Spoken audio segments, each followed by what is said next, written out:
Hi friends, how are you friends. हम देख रहे हैं इंडियन एविडेंस एक्ट 1872, जिसमें आज हम देखने वाले हैं सेक्शन 48। तो फ्रेंड्स देखते हैं कि सेक्शन 48 के मार्जिन नोट्स में क्या दिया गया है कि opinion as to existence of right or custom when relevant. Opinion as to existence of right or custom when relevant means अधिकार या रूढ़ि के अस्तित्व के बारे में राय कब सुसंगत हैं। तो फ्रेंड्स देखते इसमें आगे क्या दिया गया है कि when the court has to form an opinion as to the existence of any general custom और right, the opinions as to the existence of such custom और right of persons who would be likely to know of its existence if it existed are relevant. Means जब न्यायालय को किसी साधारण रूढ़ि या फिर अधिकार के अस्तित्व के बारे में राय बनानी हो, तब ऐसी रूढ़ि या फिर अधिकार के अस्तित्व के बारे में उन व्यक्तियों की राय सुसंगत हैं जो यदि उसका अस्तित्व होता तो संभवतः उसे जानते होते।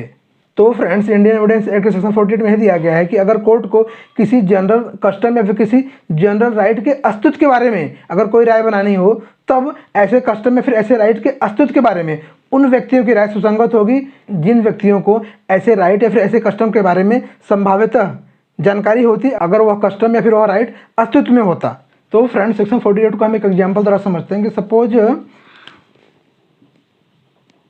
रामपुर नाम का एक गांव है, ठीक है, और इस गांव में एक पॉन्ड है, एक तालाब है, और इस तालाब के पानी से खेतों की सिंचाई करने का अधिकार इस गांव वालों को है, ठीक है। इस तालाब के पानी से खेतों की सिंचाई करने का अधिकार इन गांव वालों को है। तो अगर कोर्ट के सामने ऐसा कोई मैटर आता है कि ऐसा कोई राइट अस्तित्व में है कि नहीं, तो ये जानने के लिए कि ऐसा कोई राइट अस्तित्व में है कि नहीं, मीन्स इस गांव के लोगों को इस तालाब से उनके खेत की सिंचाई करने का अधिकार है कि नहीं है, ऐसा कोई अधिकार अस्तित्व में है कि नहीं है, ये जानने के लिए कोर्ट जो है वो ऐसे व्यक्तियों का ओपिनियन ले सकता है, ऐसे व्यक्तियों की राय ले सकता है जिनको अगर ये राइट अस्तित्व में होता तो उनको जरूर मालूम होता।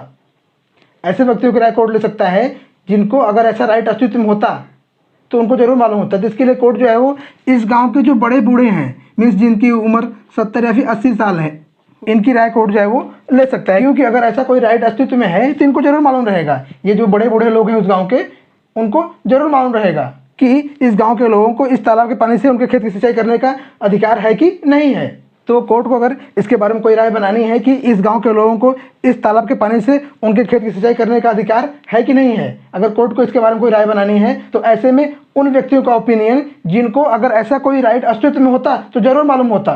तो ऐसे लोग कौन होंगे? उस गाँव के बड़े बुजुर्ग लोग। तो कोर्ट को इस विषय में राय बनाने के लिए कि ऐसा कोई राइट जो है वो अस्तित्व में है कि नहीं है, इन व्यक्तियों को जो ओपिनियन है वो रिलेवेंट होगा, क्योंकि अगर ऐसा कोई राइट अस्तित्व में होता तो इनको जरूर मालूम होता, क्योंकि ये उसी गांव के लोग हैं और इनकी उम्र भी ज़्यादा हो गई है, काफ़ी टाइम से ये लोग वहाँ पे रह रहे हैं, इसलिए अगर ऐसा कोई राइट अस्तित्व में है तो इनको जरूर मालूम रहेगा। तो ऐसे केस में इनकी जो राय है वो रिलेवेंट होगी, ठीक है। तो फ्रेंड कस्टम को भी हम इसी तरह समझते हैं कि सपोज वही गाँव है, कौन सा?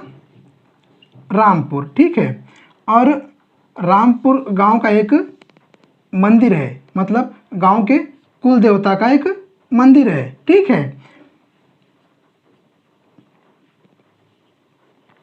और सपोज इस गांव के जो लोग हैं, रामपुर के जो लोग हैं, वो कोई भी शुभ कार्य करने से पहले गांव का जो मंदिर है वहां पे जाके पूजा करते हैं। मीन्स ऐसा कस्टम है कि इस गांव के लोग जो है वो कोई भी शुभ कार्य करने से पहले गांव का जो मंदिर है वहां पे जाके पूजा करते हैं, ठीक है। ऐसा ये कस्टम है इस गांव का।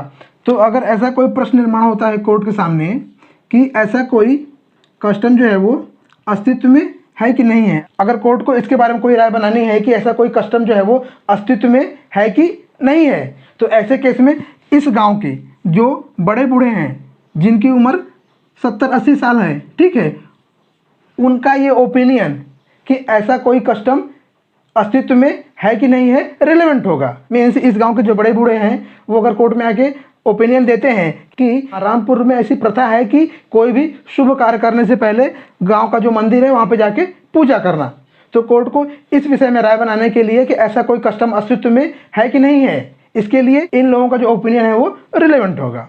फ्रेंड्स इस सेक्शन में एक एक्सप्लेनेशन दिया गया है, तो देखते हैं इसमें क्या दिया गया है कि द एक्सप्रेशन जनरल कस्टम और राइट इंक्लूड्स कस्टम्स और rights common to any considerable class of persons.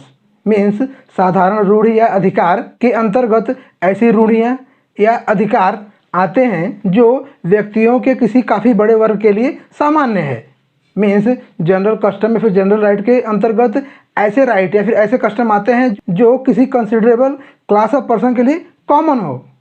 Means ऐसा कस्टम या फिर ऐसा राइट जो व्यक्तियों के एक बड़े समूह द्वारा फॉलो किया जाता हो, उनके लिए वो कॉमन हो, उनकी सोसाइटी में वो कस्टम और वो राइट जो है वो कॉमन हो सबके लिए। ठीक है फ्रेंड्स, जनरल कस्टम और राइट को हम एक एग्जाम्पल द्वारा समझते हैं कि सपोज ये कोई एक विलेज है और इस विलेज में मान लीजिए कि 500 लोग रहते हैं।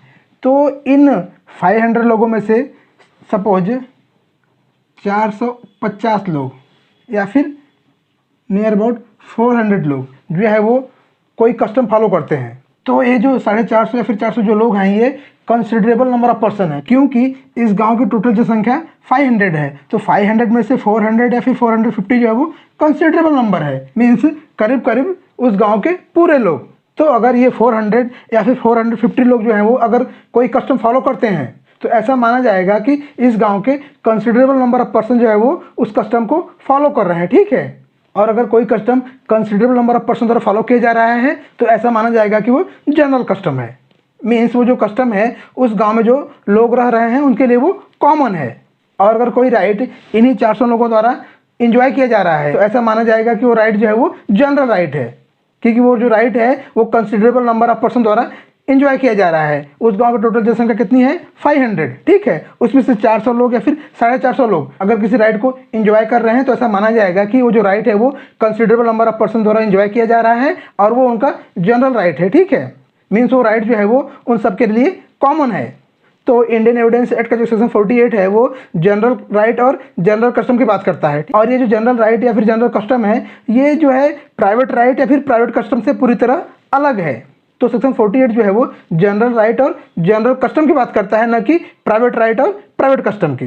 प्राइवेट राइट या फिर प्राइवेट कस्टम जो है वो जनरल राइट या फिर जनरल कस्टम से टोटली डिफरेंट है। फ्रेंड्स, इंडियन एविडेंस एक्ट का जो सेक्शन 13 है वो भी कस्टम और राइट की बात करता है, लेकिन जो सेक्शन 13 है वो सभी प्रकार के कस्टम और राइट की बात करता है, चाहे वो राइट पब्लिक हो या फिर प्राइवेट हो। लेकिन ये जो सेक्शन 48 है ये सिर्फ जनरल राइट और जनरल कस्टम की बात करता है। और फ्रेंड्स, इंडियन एविडेंस एक्ट का जो सेक्शन 32 सब सेक्शन 4 है ये भी पर्सन के ओपिनियन की बात करता है, लेकिन सेक्शन 32 के सब सेक्शन 4 में डेड पर्सन के ओपिनियन की बात की गई है या फिर ऐसे पर्सन के ओपिनियन की बात की गई है जिनको कोर्ट में बुलाया न जा सके। और ये जो सेक्शन 48 है ये लिविंग पर्सन के ओपिनियन की बात करता है, मीन्स ऐसा व्यक्ति जो कोर्ट में आके ओपिनियन दे सके। सेक्शन 32 के सब सेक्शन 4 में डेड पर्सन के ओपिनियन की बात की गई है या फिर ऐसे पर्सन के ओपिनियन की बात की गई है जिसे कोर्ट में ओपिनियन के लिए बुलाया नहीं जा सकता। लेकिन सेक्शन 48 में लिविंग व्यक्ति के, जीवित व्यक्ति के ओपिनियन की बात की गई है, ऐसा व्यक्ति जो कोर्ट में आके ओपिनियन दे सके।